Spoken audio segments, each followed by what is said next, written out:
જામનગર શહેરના લાખોટા તળાવ નજીક ચકડીનો ધંધો કરતા દિવ્યાંગ મહિલાને એસટી શાખા દ્વારા પરેશાન કરવામાં આવતા મહાનગરપાલિકા ખાતે રજૂઆત કરવામાં આવી।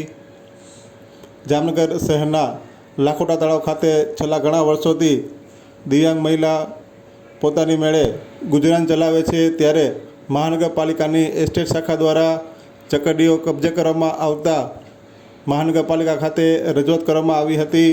આ તકે દિવ્યાંગ મહિલાએ આક્ષેપો કર્યા હતા કે નજીકમાં જ આવેલી ખાણીપીણીની રેકડીઓને કબજે કરવામાં આવતી નથી અને કોઈ કાર્યવાહી કરવામાં આવતી નથી, ત્યારે માત્ર ને માત્ર દિવ્યાંગ મહિલાના ચકડી સહિતના સાધનો મહાનગરપાલિકાની એસ્ટેટ શાખા દ્વારા કબજે કરી કાર્યવાહી કરવામાં આવે છે। ત્યારે આ અંગે યોગ્ય ન્યાય આપવાની માંગ સાથે મહાનગરપાલિકા ખાતે રજૂઆત કરવામાં આવી હતી।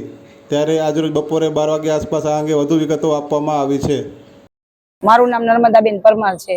તળાવની પારે જૂની આરટીઓ ઓફિસ સામે અત્યારે સાવ પેક બધું છે, રેનોવેશન નું કામ હાલે છે, સાવ પેક છે। ત્યાં મકાઈ વાળા, અન્ય બધી રેકડી વાળા, ચાઇનીઝ વાળા બધા ઉભા રહીએ છે। ત્યાં છે ને એક બબે બાળક આવતા, ત્યાં અમારે રોટી રોજી ચલાવતી, ત્યાં 100-200 રોજનું કામ કરતી।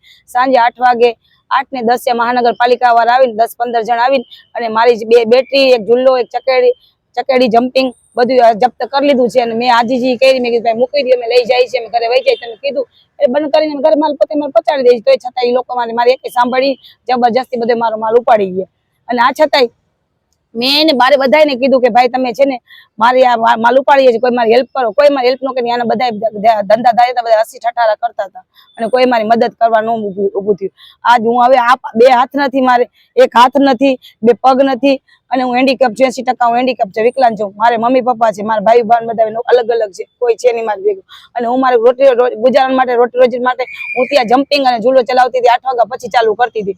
એ લોકોએ જપ્ત કરી લેવામાં આવ્યું છે। હવે આ જો આ દેશની હું નાગરિક છું, આ જો મારે કામ ધંધો કરવો અને મારી મહેનત મજૂરી કરી મારો ગુનો હોય તો સાહેબ આ ગુનો મારો સ્વીકાર હું કરું છું। તો મને મારો રોજી રોટલો આમ છીનવી લેવાનો આ લોકો હક નથી। મેં કીધું કે હું લઈ જાઉં છું, તો છતાંય ઝડપી લઈ ગયા છે। આજ મારો માલ છતાં હું અહીંયા આવીને ગઈ તો લોકો તાળું મારી દીધું, મારો માલ પછાડી ઘા કરી નાખી દીધું છે। હવે આનો જવાબદાર મહાનગરપાલિકા વાળા રહેશે અને મારા માલને નુકસાન થાય।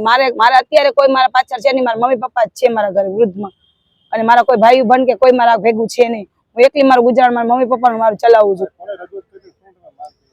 મેં કમિશનર સાહેબને અત્યારે રજૂઆત કરી છે, કલેક્ટર સાહેબને રજૂઆત કરી છે, મેયરને રજૂઆત કરી છે, મેં આ બધા અધિકારીને રજૂઆત કરી છે કે મારા માટે જ આવો કેવો ન્યાય છે કે બધા અન્ય રેકડી વાળા 50 એકડી વાળા ત્યાં ઉભા થયા, તેને કોઈની એક ચમચી પણ ના ઉપાડી અને મારો બધો માલ ઉપાડી લીધો। મારી એ માંગ છે કે મને મારા રોટી રોજી માટે મને અહીંયા ગમે ત્યાં એક નાનકડી જગ્યા ફાળવી દે। આ લોકો કરી શકે તો મને કેમ નથી આપતા? આ લોકોને કરે તો મને આપવી જરૂરી છે, ફરજિયાત લોકો। હા, ખાણીપીણી રેકડીઓની એની જગ્યાએ મને નાનો ખાચો મને મળી આપવો છે કે મારો 1 હાથ નથી, 2 પગ નથી, હું કઈ ખાણીપીણી કે કઈ બીજું બનાવી શકું એવી છે, મારી કેપેસિટી નથી। મારી કેપેસિટી નથી, હું બેઠા બેઠા બાળકોનું મનોરંજન માટે ચકડી કે જમ્પિંગ ચલાવી શકું, મારી એટલી કેપેસિટી છે, એ પ્રમાણે માંગ રજૂઆત કરું છું।